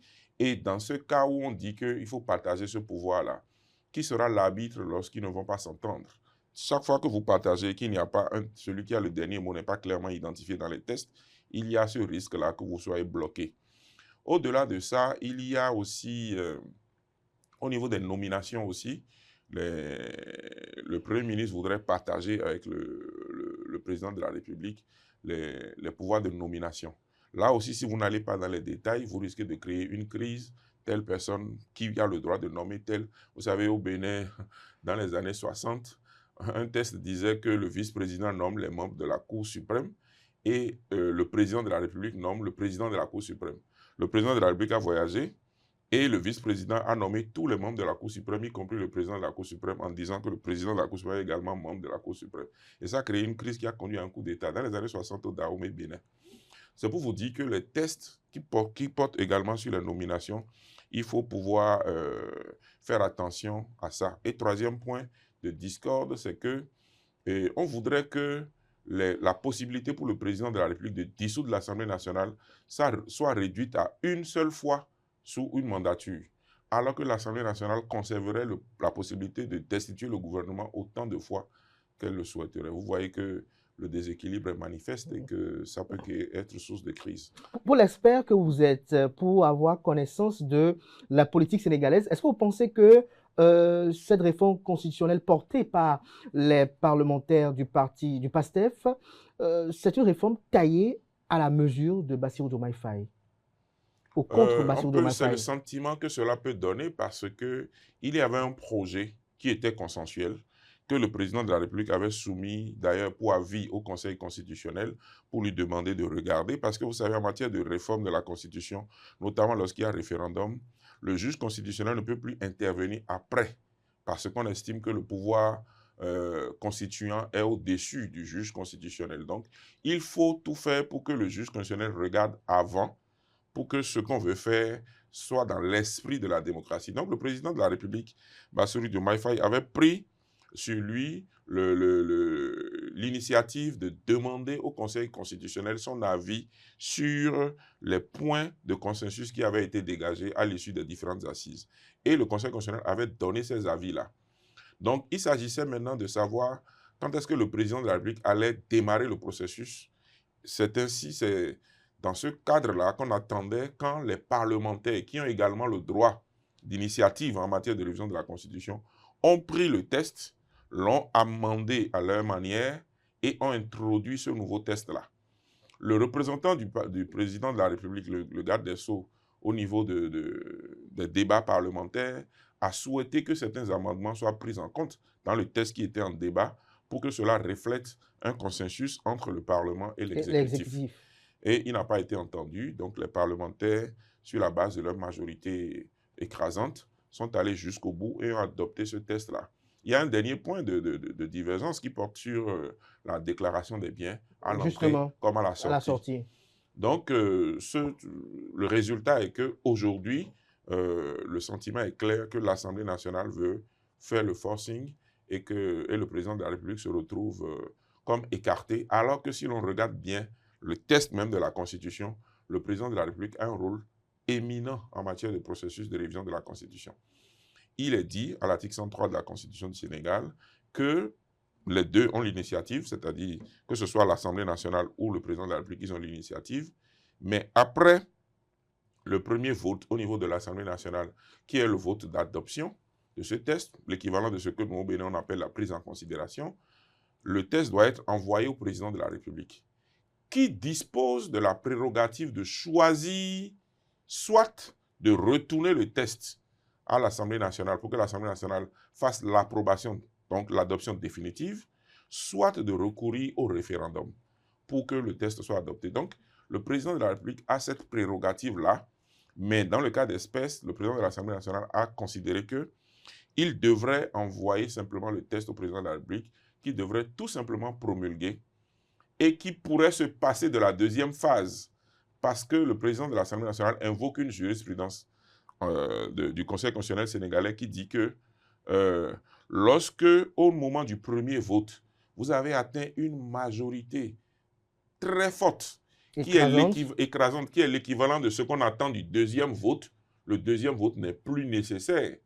Mais cela, le deuxième vote parlementaire n'est plus nécessaire. Mais cela suppose que le président de la République choisit effectivement la voie parlementaire. Et choisissant la voie parlementaire, s'il lui revient l'idée de promulguer sans aller au deuxième vote, et qu'on saisissait le Conseil constitutionnel dirait, écoutez, le deuxième vote n'est pas nécessaire parce que le premier vote, compte tenu de la majorité écrasante qu'elle a eue, équivaut à la fois l'adoption et l'approbation.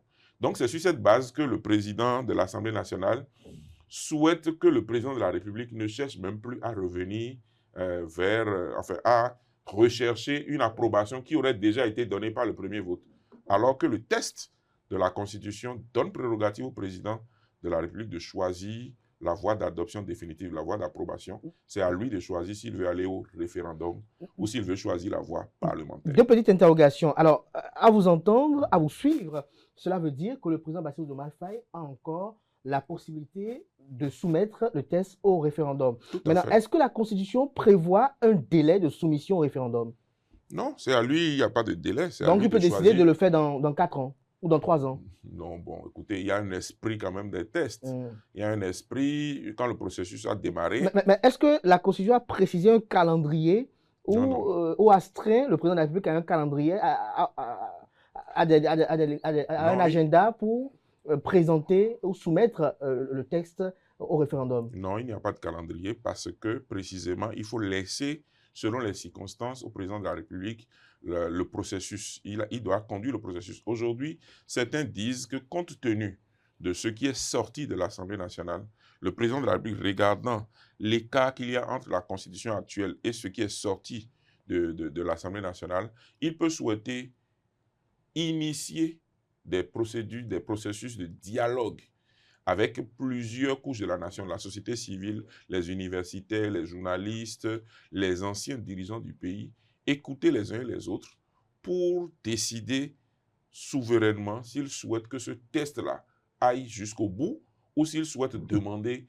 à l'Assemblée de revenir sur un certain nombre de choses ou s'ils souhaitent plutôt l'arbitrage du peuple directement à travers le référendum, parce que le référendum va offrir l'occasion d'une campagne, des débats où les gens pourront dire les raisons pour lesquelles ils souhaitent ceci ou cela. Le problème du référendum sur le plan politique, c'est que les populations ne répondent pas toujours à la question qu'on leur a posée. Ils répondent parfois à celui qui a posé la question. Or, ici, il y a le président Sonko qui ne souhaite pas qu'il y ait référendum. Et je ne sais pas trop bien pourquoi il ne souhaite pas qu'il y ait référendum, parce que le référendum, c'est bon pour tout le monde. C'est le peuple directement qui s'exprime. Au lieu que les élus se battent pour savoir ce que veut le peuple. Encore que lui, Sonko jouit quand même d'une popularité. D'une popularité. Donc, il aurait pu, à mon avis, accepter le référendum, tout simplement en disant, OK, nous sommes d'accord, nous sommes le parti majoritaire dans ce pays, allons au référendum, le peuple va nous suivre. Bon, il semble résister au référendum. Maintenant, le président Diomaye, qui n'est pas d'accord avec l'ensemble du test, décide quand même de le soumettre au référendum. Vous voyez l'image, le message que ça donne aux populations n'est pas clair. On ne saura jamais, si on fait ce référendum, à quelles questions les populations sont en train de répondre. Sont-ils en train de dire, Sonko ne voulant pas le référendum, nous rejetons? Sont-ils en train de dire, le président Diomaye ayant demandé, nous acceptons? Sont-ils en train de dire, l'Assemblée nationale ayant adopté, nous acceptons? c'est un peu flou. C'est un peu flou. Mais s'il y avait eu un processus consensuel où on écoutait, parce que le paradoxe du Sénégal, c'est qu'ils ont pris l'habitude de faire de grandes assises sans prendre en compte qui est majoritaire ou qui est minoritaire. Par exemple, à l'issue des élections qu'ils ont eues la dernière fois, ils ont appelé tous les partis politiques pour faire une relecture du code électoral de manière consensuelle. Et tous les points qui n'ont pas fait l'objet de consensus, on les écarte. Et on retient uniquement les points qui ont fait l'objet de consensus. C'est ainsi qu'ils ont dit, malgré les bonnes performances du ministère de l'Intérieur à organiser les élections, la Direction générale des élections du Sénégal a toujours organisé des élections qui ont fait que même le président en exercice a perdu, alors que c'est son ministre de l'Intérieur qui, à travers la Direction générale des élections, a organisé des élections. Donc, ils ont toujours eu une forme de crédibilité. Mais malgré cela, ils sont tous d'accord pour aller vers une commission électorale indépendante. Un peu comme dans nos pays à nous. On ne sait pas si c'est un bon choix, mais c'est leur choix. Ça fait l'objet de consensus. Ils sont d'accord. Ils sont d'accord pour créer une cour constitutionnelle. Donner assez de pouvoir au Conseil constitutionnel. Quelle est la différence entre le Conseil et la Cour? Non, le Conseil constitutionnel a un rôle un peu passif qui consiste un peu à accompagner le président de la République. Il n'est pas assez autonome. Non, bon, c'est-à-dire qu'ils n'ont pas assez de pouvoir. Par exemple, quand le président Macky Sall a voulu reporter les élections pour les organiser plutôt en fin d'année plutôt qu'en début d'année, le Conseil constitutionnel était un peu désemparé. Il a fallu faire ce que le professeur Abdoulaye Souma a appelé une insurrection juridictionnelle pour que le Conseil constitutionnel se départisse de son langage habituel, nous ne sommes pas compétents, nous ne sommes pas compétents, pour dire, ah, attention, ici est en jeu l'état de droit, la continuité et la stabilité de l'État. Donc, nous décidons qu'en matière électorale, nous avons de larges pouvoirs de régulation et nous décidons que la réforme qui a été faite de renvoyer les élections en fin d'année ne va pas tenir et que les élections doivent avoir lieu nécessairement à la date constitutionnelle prévue. Mais il a fallu faire un forcing pour aller vers cette interprétation. Et d'autres membres de cette juridiction constitutionnelle auraient pu ne pas le faire. En transformant le Conseil constitutionnel en cour constitutionnelle, les pouvoirs vont être élargis. Et le pouvoir de régulation va être expressément confié à la Cour constitutionnelle pour lui dire, en cas de blocage dans le fonctionnement des institutions, en cas de crise qui n'a pas d'autre solution, Cour constitutionnelle, les personnes concernées ou les institutions concernées peuvent te saisir pour opérer le déblocage sans hésitation de la situation. Alors que le Conseil constitutionnel aurait pu, c'est son bon sens qui avait joué, le Conseil aurait pu ne pas trancher cette solution et laisser le pays aller en crise. Donc une Cour constitutionnelle a beaucoup plus de pouvoir et est beaucoup plus indépendante, autonome pour agir et pour donner même des injonctions aux autres institutions de l'État sans qu'on ne dise qu'il y a violation de la séparation des pouvoirs. Alors qu'aujourd'hui, le Conseil constitutionnel a l'air très timoré et les domaines d'incompétence sont beaucoup plus nombreux que les domaines de compétences. Alors aujourd'hui, face à cette réforme constitutionnelle, beaucoup ne voient pas la pertinence quand même de certains aspects, comme par exemple l'institution de la Cour constitutionnelle qui est quand même assez pertinent. Il y a un problème qui est posé, un problème de droit constitutionnel. Lequel selon vous? Non, aujourd'hui, c'est le processus qu'on doit choisir pour la réforme de la Constitution. Et c'est également la dimension inclusive qui sont en jeu. C'est-à-dire que vous avez vu le président Diomaye Faye et le président Sonko dit « Nous avons le droit d'initier une révision de la Constitution. Nous avons le droit de voter. Et si nous votons à une majorité de 3/5, nous avons fini notre travail. Nous avons fait à la fois l'adoption et l'approbation. Et il s'agit pour le président de la République de promulguer sans débat. C'est sa lecture. Maintenant, les proches du président de la République, eux, ils disent non. Si on regarde très bien l'article 103 de la Constitution, l'article 103 dit, après l'adoption par l'Assemblée nationale, le texte est envoyé au président de la République. Et le principe, quand on lit bien la Constitution, c'est le référendum. On dit le texte est envoyé au président de la République pour être soumis au référendum. Toutefois, si le président de la République estime qu'on n'a pas besoin d'aller au référendum... Donc c'est lui qui a les manettes en jeu. C'est lui qui a les manettes en jeu. Il retourne le texte à l'Assemblée nationale pour lui demander de faire l'approbation définitive. Et donc c'est un jeu d'interprétation que le président Sonko fait en disant « Tu n'as pas besoin de nous renvoyer à nouveau parce que nous, là, dès la première fois, on t'a déjà montré que l'approbation des 3/5 est acquise. Donc, s'il te plaît, ne nous renvoie plus, promulgue simplement. Donc, il y a aussi le fait que sur cette question-là, les constitutions doivent être assez détaillées. C'est vrai, je suis partisan de ce que les constitutions ne soient pas trop précises parce que ça va empêcher de voir d'autres hypothèses. Mais dans les choses aussi sensibles que la révision de la Constitution, il faut détailler les procédures, les étapes pour qu'on ne vienne pas se chamailler. Vous pensez que cet article-là doit être réécrit? Cet article doit être un peu plus précisé parce que là, par exemple, l'autre se base sur la jurisprudence du Conseil constitutionnel en disant notre vote unique vaut à la fois adoption et approbation. Alors que le président de la République, ses partisans disent « Ah non, vous avez envoyé le test, donc c'est l'étape du choix par le président de la République de la formule d'approbation, soit parlementaire, soit référendaire. » Et donc, il y a comme un conflit mais en réalité, quand on lit bien le test, c'est le président de la République qui décide. C'est l'hypothèse que le président de l'Assemblée nationale, Sonko, évoque, marcherait dans l'hypothèse où le président de la République aurait choisi la voie parlementaire. S'il choisit la voie parlementaire, effectivement, il peut se dire, s'il y a urgence, je promulgue, personne ne pourra contester parce que le premier vote a déjà montré ce que j'aurais obtenu avec le deuxième vote, donc je peux m'en passer. Mais c'est lui qui déciderait dans ce cas. Mais s'il ne veut pas de cette voie, il est libre de choisir la voie référendaire, qui est la voie de principe, quand on regarde la Constitution. Gilles Badet, parlons de pouvoir de décision du président de la République. Est-ce que le président de la République peut choisir de ne pas promulguer une révision constitutionnelle? Oui, si rien ne l'oblige. Vous savez, dans certains pays, il y a des délais pour promulguer. Et lorsque vous ne promulguez pas dans les délais, il y a une procédure. Chez nous, au Bénin, il y a une procédure qui est prévue. Par exemple, on dit que le président de l'Assemblée nationale, et là aussi, c'est lui qui décide. C'est-à-dire que même chez nous, quand on dit que le président de l'Assemblée nationale peut contourner un refus de promulgation par le président de la République, encore faudrait-il qu'il le veuille.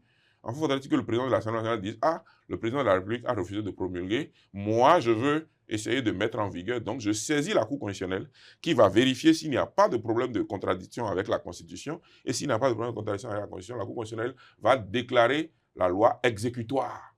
Et donc, on va contourner le président de la République et ça va s'imposer à lui. Est-ce qu'au Sénégal, cette possibilité existe? Non, parce qu'on est sûr et certain que si Bassirou Diomaye Faye refuse de promulguer, Ousmane Sonko, lui, peut prendre cette décision. Non, cette possibilité n'existe pas, en tout cas pas en matière de révision de la Constitution.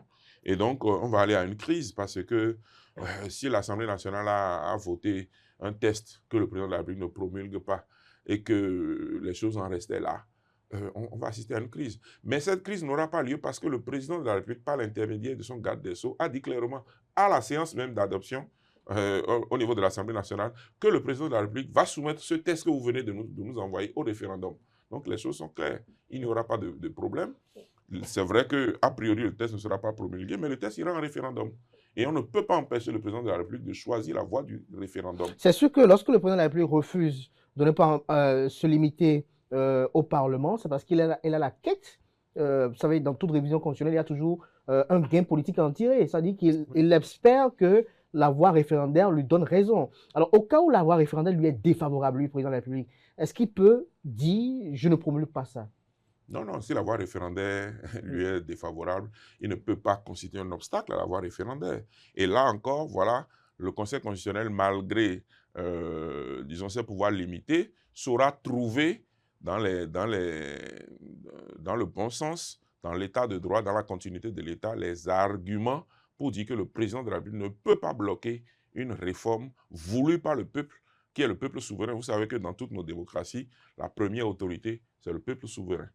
Et on le dit dans les serments. Devant le peuple béninois, par exemple, si on prend l'exemple du Bénin, seul détenteur de la souveraineté. Donc le peuple sénégalais également est le seul détenteur de la souveraineté au Sénégal. Donc, il est clair que derrière cette réforme constitutionnelle, Ousmane Sonko a un projet politique. Lequel selon vous? Non, bon, les élections, la présidentielle prochaine a déjà commencé, la campagne a déjà commencé. Nous risquons d'assister à une campagne permanente entre maintenant et la prochaine élection présidentielle au Sénégal. Donc, c'est le cas. Mais ce qu'il faut retenir aussi, c'est qu'il faut faire attention à ne pas personnaliser les réformes parce que quand vous dépouillez le président de la République de certains de ses pouvoirs sans un large consensus, quand vous-même vous serez président de la République, vous serez confronté à ces limitations de pouvoir-là. On a vu dans d'autres pays des gens qui pensaient que le président de la République était trop puissant, que quand ils arriveront au pouvoir, ils vont réduire les pouvoirs du président de la République. Quand ils sont arrivés au pouvoir, ils n'ont pas réduit les pouvoirs du président de la République parce que la charge présidentielle a besoin de moyens d'action. C'est vous qui avez été élu, vous avez été élu avec un programme, vous voulez atteindre vos objectifs, donc vous avez besoin d'un certain nombre de leviers. On ne peut pas mélanger vos pouvoirs, vos responsabilités avec les responsabilités d'une autre personnalité, Premier ministre ou pas. On doit savoir qui est le chef, il n'y a pas deux commandants dans un bateau. Comment expliquez-vous alors la mésentente entre Bassirou Diomaye Faye et Ousmane Sonko? Non, c'est une mésentente liée au fait que le président Sonko a toujours pensé que c'est lui qui est le véritable président et qu'il a mis simplement, il a proposé que son petit frère prenne sa place comme il appelle, pour diriger derrière lui. Ça, par exemple, les gens estiment que c'est une offense à une institution de la République de désigner du rôle du perchoir le président de la République comme petit frère. Oui, ce n'est pas élégant. Ce n'est pas élégant parce qu'une fois que vous êtes dans la fonction, d'ailleurs, beaucoup de gens font cette erreur-là. Vous avez beau être le frère, l'ami, je ne sais pas, le confident de quelqu'un. Quand la personne entre en fonction, il est habité par des choses extraordinaires que vous n'avez jamais vues. Ah bon, il est transformé. Non, je n'ai jamais été en fonction, mais j'ai vu des gens entrer en fonction. Ils sont différents. Ils sont habités. C'est-à-dire que quand vous prêtez serment comme ça, devant les mânes des ancêtres, devant Dieu, devant le peuple, quand vous prêtez serment comme ça, la charge est immense. La charge, quelque chose entre en vous. Dans nos langues traditionnelles, on dit c'est Aziza, c'est-à-dire quelque chose entre en vous, vous êtes différent, vous devenez un être exceptionnel. Et celui qui est votre confident, votre ami, s'il croit que vous êtes toujours le même, il se trompe. Quand les présidents vous demandent de les tutoyer, faites attention. Dites non, monsieur le président de la République, je ne peux pas. Même si vous êtes le petit frère, non, monsieur le président de la République. Quand vous allez finir votre mandat, vous allez redevenir le frère, le grand frère, l'ami, ou le petit frère. Mais tant que vous êtes en fonction, c'est votre autorité qu'on regarde. Ce que vous symbolisez, c'est ça qu'on regarde. C'est très important parce que tout le pays a besoin de ce pouvoir-là concentré entre les mains de quelqu'un qui dirige, qui est le pilote et qui nous conduit à bon port. On doit le respecter. On dit, chacun doit respecter son Dieu ou tout ce que vous voulez, mais c'est sacré en fait, la fonction présidentielle. Donc, il n'y a aucune raison que vous ayez contribué à le mettre en place ou pas. Il n'y a pas de raison que vous cherchiez tout le temps à dévaloriser. Je pense que le président Sonko a commencé une campagne précoce, mais il est très populaire, il pourrait gagner. Mais s'il passe son temps à désacraliser la fonction présidentielle, quand lui-même prendra cette fonction-là, il verra que c'est lui-même qui a été à l'origine de la désacralisation et il ne pourra pas exercer correctement pour atteindre les objectifs politiques qu'il veut pourtant atteindre. Alors, Gilles Ballet, dites-nous, quel est le contentieux que la crise, si on peut la qualifier ainsi, actuelle au Sénégal pose? Oui, un contentieux constitutionnel ou électoral? Non, c'est un contentieux. On n'est pas en période électorale quand même. Non, c'est un contentieux. Même si ce sont les élections qui sont visées. C'est un contentieux exclusivement constitutionnel qui n'est pas électoral. Et comme je le disais, ça nous amène à réfléchir sur les pouvoirs de régulation qu'on doit accorder aux juges constitutionnels parce qu'on ne peut pas éviter les crises. Ce qu'il faut faire, c'est ce que certains ont appelé prévoir l'imprévu. C'est-à-dire dire, en cas d'imprévu, qui est l'arbitre qui va nous dire la conduite à tenir. Que nous soyons d'accord ou pas, nous sommes obligés d'accepter.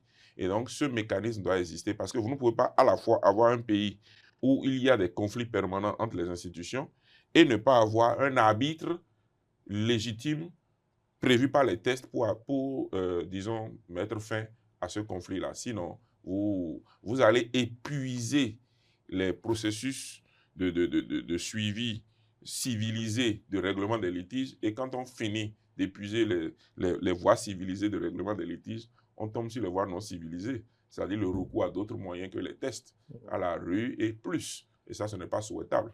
Donc, en tant que spécialiste du contentieux constitutionnel, notre souhait est que la réforme constitutionnelle aboutisse pour que la Cour constitutionnelle soit dotée de véritables pouvoirs de régulation et que si la politique doit se faire par des manœuvres de toutes sortes, l'essentiel est qu'à la fin de la journée, la Cour constitutionnelle soit l'arbitre qui mette fin au litige en attendant le prochain litige, mais vu qu'elle aura cette compétence permanente, on peut être tranquille qu'il y aura toujours une solution au problème. Dernière question que j'avais annoncée peut-être dans mon introduction, quel enseignement les démocraties africaines doivent tirer du cas actuel du Sénégal? Oui, c'est pratiquement la même chose que je vais vous répondre, à savoir que il est impossible d'éviter les crises. Mais il faut trouver les mécanismes de règlement des crises. Il faut trouver des mécanismes équilibrés de règlement des crises.